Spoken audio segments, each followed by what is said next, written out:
माननीय सभापति महोदय, दे दीजिएगा। आप बोल चुके हैं, आपको समय दिया जा चुका है, बैठिए। माननीय मंत्री जी प्लीज। झारखंड राज्य के संबंध में जो संविधान अनुसूचित जातियां अनुसूचित जनजातियां संशोधन विधेयक 2022 पर माननीय सदस्यों ने, पक्ष और विपक्ष के सभी माननीय सदस्यों ने चर्चा किया है और अधिकांश लोगों ने, माननीय सदस्यों ने इस विधेयक का समर्थन किया है। मैं सदन के सभी माननीय सदस्यों का आभारी हूं। माननीय प्रधानमंत्री जी के नेतृत्व में जनजातीय समाज, जनजातीय क्षेत्रों के विकास के लिए जो प्रतिबद्धता है, उसी कड़ी में इस तरह के तमाम समस्याओं को, विसंगतियों को दूर करने का कार्य लगातार चल रहा है। इसी सदन में हमने अरुणाचल से संबंधित विधेयक पर चर्चा किया, हमने कर्नाटक से संबंधित विधेयक पर चर्चा किया और पारित किया, उत्तर प्रदेश से संबंधित, त्रिपुरा से संबंधित, लगातार हम विभिन्न राज्यों के ऐसे मामलों पर गंभीरता से विचार करते हुए सदन में सबकी मंशा, सबके सुझाव, सबके वक्तव्य आए और ऐसे चीज़ों का समाधान निकाले, इसके लिए लगातार प्रयास हो रहा है। यह प्रधानमंत्री जी का एक प्राथमिक क्षेत्र है जहां विशेष रुचि लेकर ऐसे समस्याओं का समाधान कैसे हो और आज़ादी के अमृत महोत्सव का जो मूल उद्देश्य है, जो मूल अवधारणा है,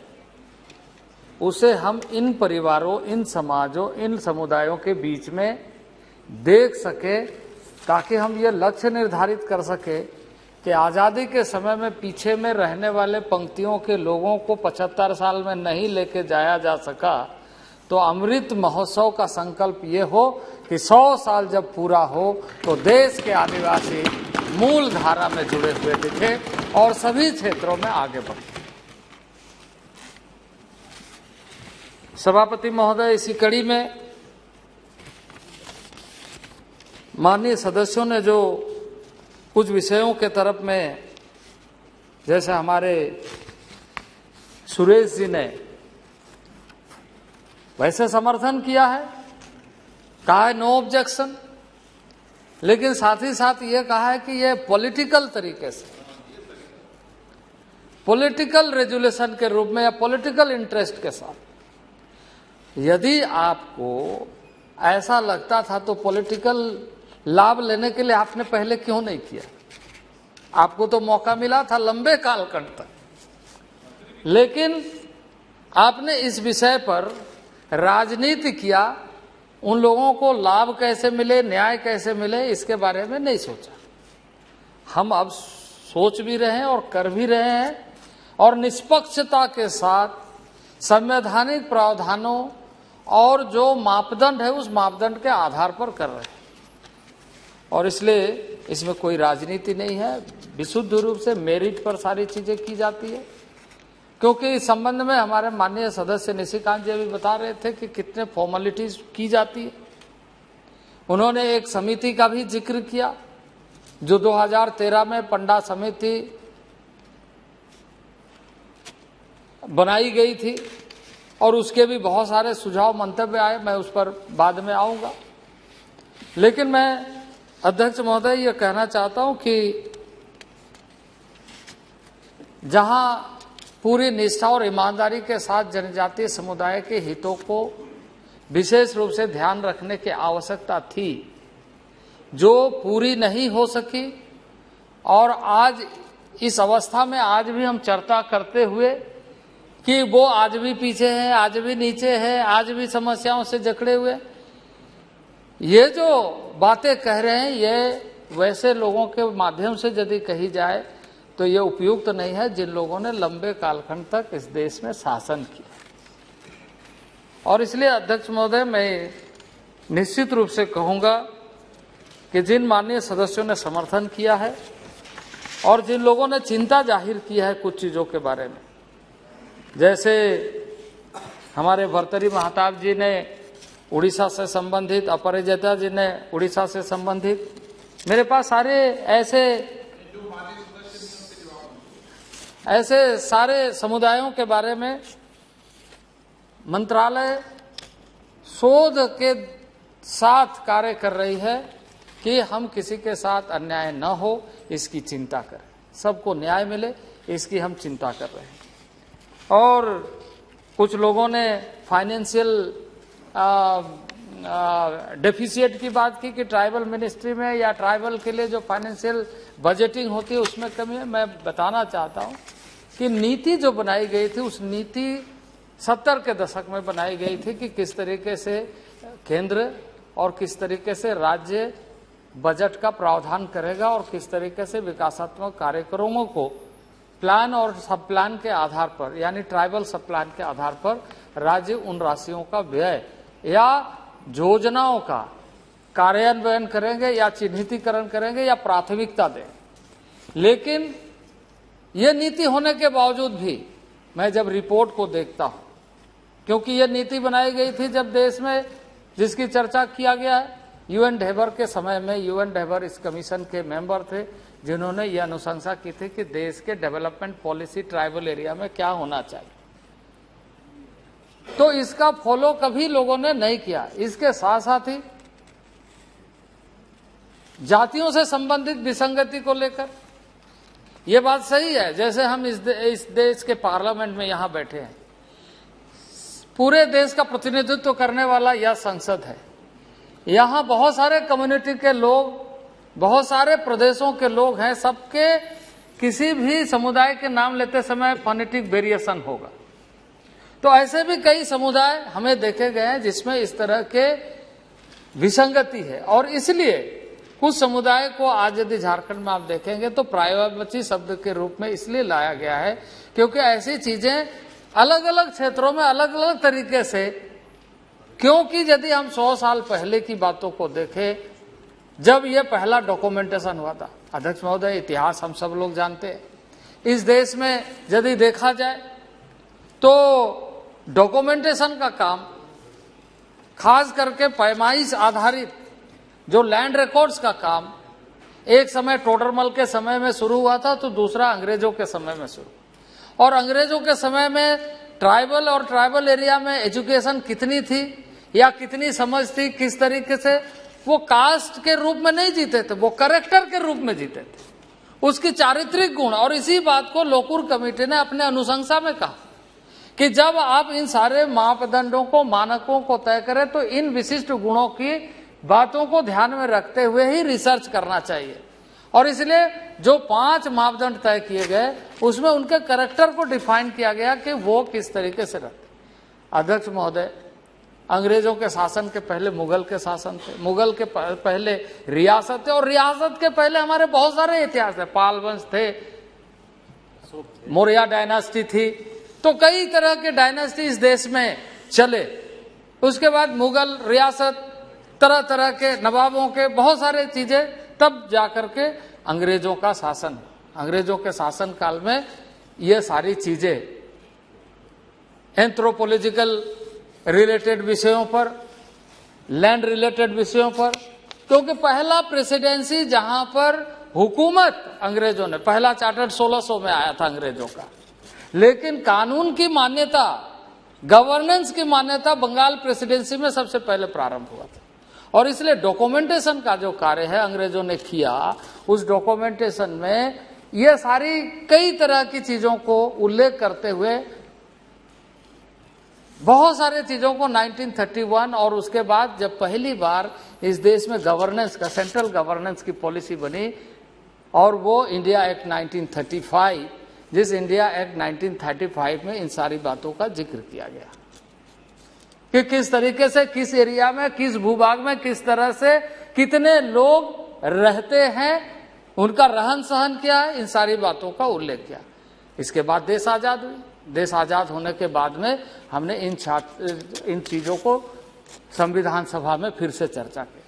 और संविधान सभा में चर्चा करते हुए हमने बहुत सारी चीजों को इसमें सम्मिलित किया। क्षेत्र का विश्लेषण किया, जातियों का विश्लेषण किया। कई जातियों के बारे में हम सीधे तौर से भाषागत दृष्टि से कौन किस लिंग्विस्टिक ग्रुप में आता है उस दृष्टि से हमने वर्गीकरण भी किया। बहुत सारे जातियों को समावेश किया, लेकिन बहुत सारे पर्यायवाची शब्द छूटते चले गए, जिसको लोकुर कमेटी ने भी, आज ये जो हम आपके सामने लेकर आए हैं, ये लोकुर कमेटी का रिकमेंडेशन भी इसमें है। लेकिन 1965 में लोकुर कमेटी बनने के बाद भी उस समय की सरकार ने उस रिकमेंडेशन का अनुपालन नहीं किया। 60 साल बाद हम कर,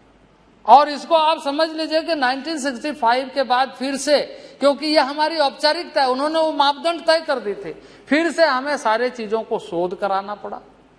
हमने सभी राज्यों को कहा, जो भी हमारे पास प्रतिनिधि आए या जो भी रिपोर्ट आए उसके आधार पर राज्यों को कहा, और ये लगातार चल रही है। जितने भी जातियों के बारे में कह रहे, ये सारे मेरिट के ऊपर में डिस्कशन होती है, सारे मेरिट के ऊपर में रिसर्च पेपर बनता है, और टीआरआई या राज्य सरकार जिसको शोध के लिए देती है उसके अनुशंसा राज्य के माध्यम से केंद्र सरकार को प्राप्त होती है, और केंद्र सरकार फिर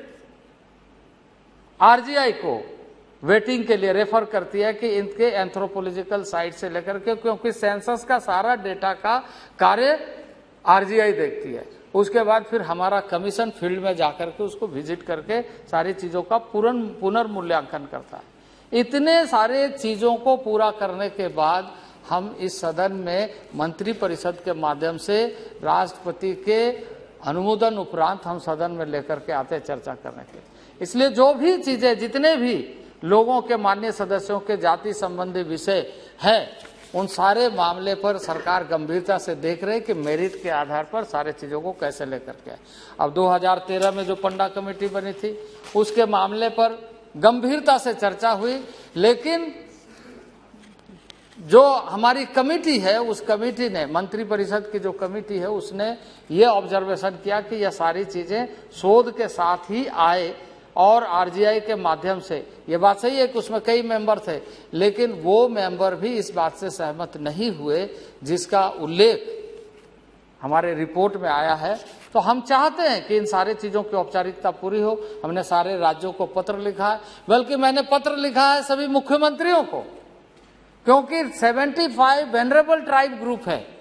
जिसको पीवीटीजी हम कहते हैं, जिसकी संख्या या तो स्टेगनेंट है या तो घट रही है। हमने 2011 के सेंसस को स्टडी करते हुए वैसे मुख्यमंत्री जिनके राज्य में इन जातियों का निवास है, जो जंगलों के ऊपर में रहते, पहाड़ों में रहते हैं, हमने कहा कि इसकी संख्या घट रही है और ये ट्राइबल सूची में ही नहीं है, जबकि ये चिन्हितीकरण किया गया है कि इसकी संख्या घट रही है। ये पूरी प्रिमिटिव ट्रैक को रखते हैं, लेकिन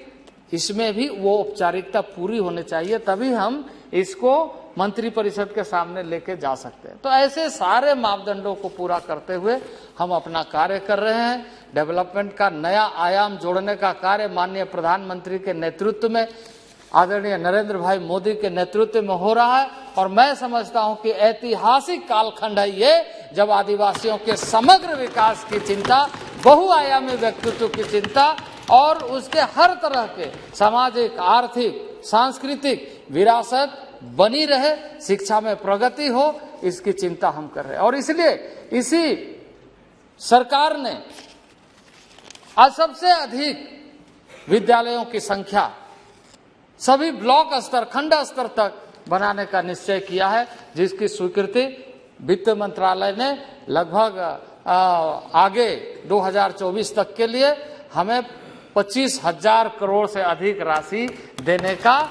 स्वीकृति दिया है। तो इस तरीके से अध्यक्ष महोदय, आज वास्तविक रूप से जिन जातियों के बारे में यह सदन विचार किया है, अनुसूचित जनजातियों की सूची में भोक्ता, देशवारी, गंजू, दौलतबंदी, पटबंदी, राउत, मजिया, खैरी को खरवार के पर्यायवाची, और मैं निश्चित रूप से कहूंगा नीलांबर, पीतांबर इस धरती के लाल थे। उन आदिवासी के कोख से जन्म लेने वाले योद्धा थे, जिनके वंशज को आज यहाँ पर इस सदन में माननीय नरेंद्र भाई मोदी के माध्यम से स्वीकृति मिल रही है सदन में चर्चा करने के बाद। इसलिए मैं अध्यक्ष महोदय अनुसूचित जनजातियों के सूची क्रम संख्या झारखंड के मुंडा के पर्यायवाची के रूप में तमरिया को शामिल करने का और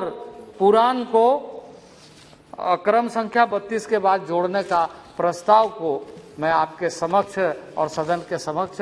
रखता हूं कि आपने जो चर्चा कराकर इस विषय पर हमें ये मौका दिया है। और अध्यक्ष महोदय, निश्चित रूप से कुछ माननीय सदस्यों की चिंता है कि जहां पर आबादी के हिसाब से इसमें पेशा एक्ट,